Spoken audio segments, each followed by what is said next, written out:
Hello everyone. My name is Sandra Harika and I'll be talking about a company I used to work at.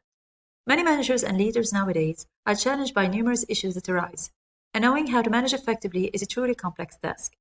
I will discuss and analyze some of the issues that my company faced, and will then provide a plan to solve these issues by introducing some change into the management style of the company.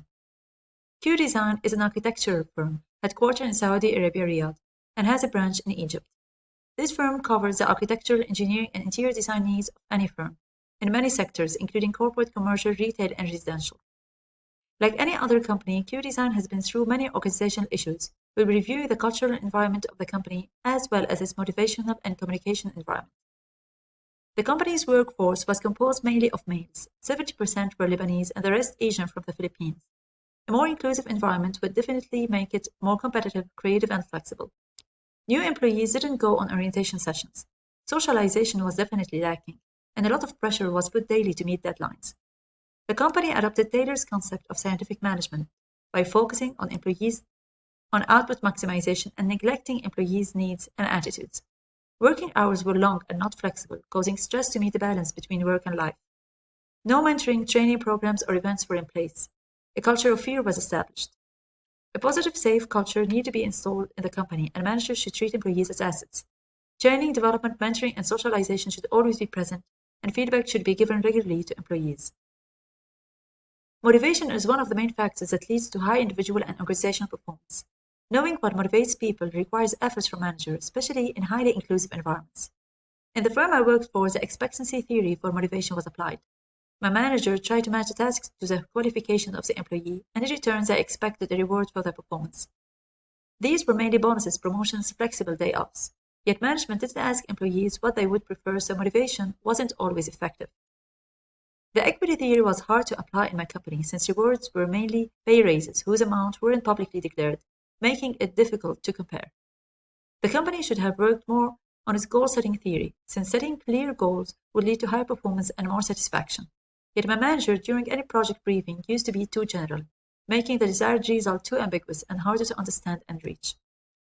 People are motivated by their needs, which are arranged into a hierarchy according to Maslow, aiming to attain the lower level needs before moving to the higher level ones. On the other hand, Herzberg's theory stresses on two factors that are necessary to keep employees motivated: hygiene factors and motivators that make jobs meaningful, challenging, and leading to higher performance levels.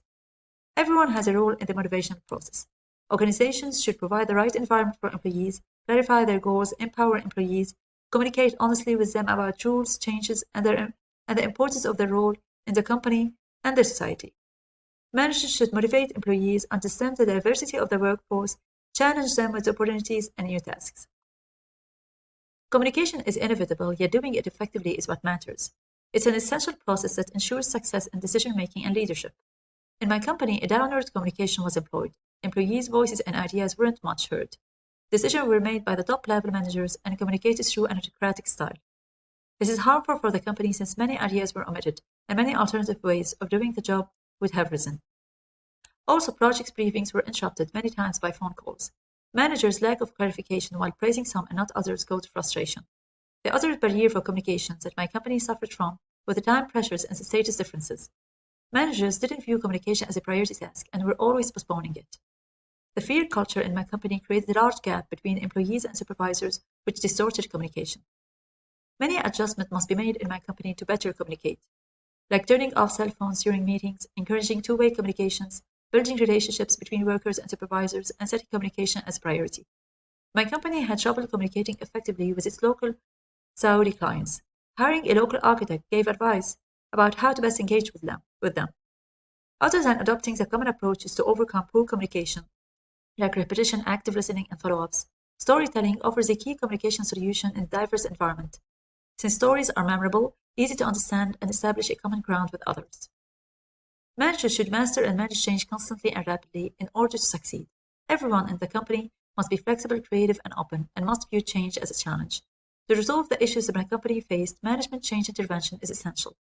In my company, poor performance, low motivation, frustration, lower creativity, and unmet goals were clues that something was wrong and needed fixing.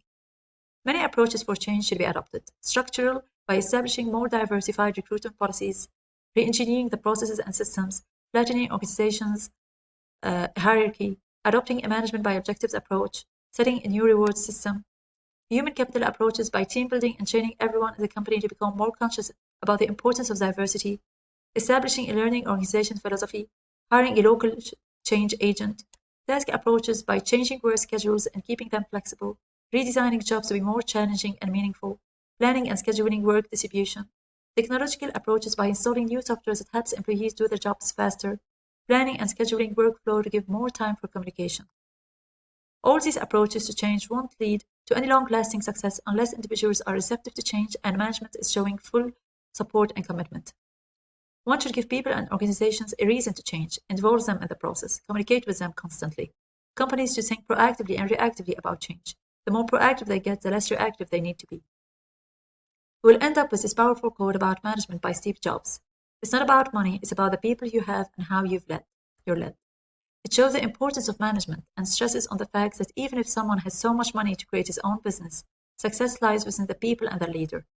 Thank you so much for your time, and I hope this workplace analysis made you more conscious about the important role that management plays in changing employees' behavior.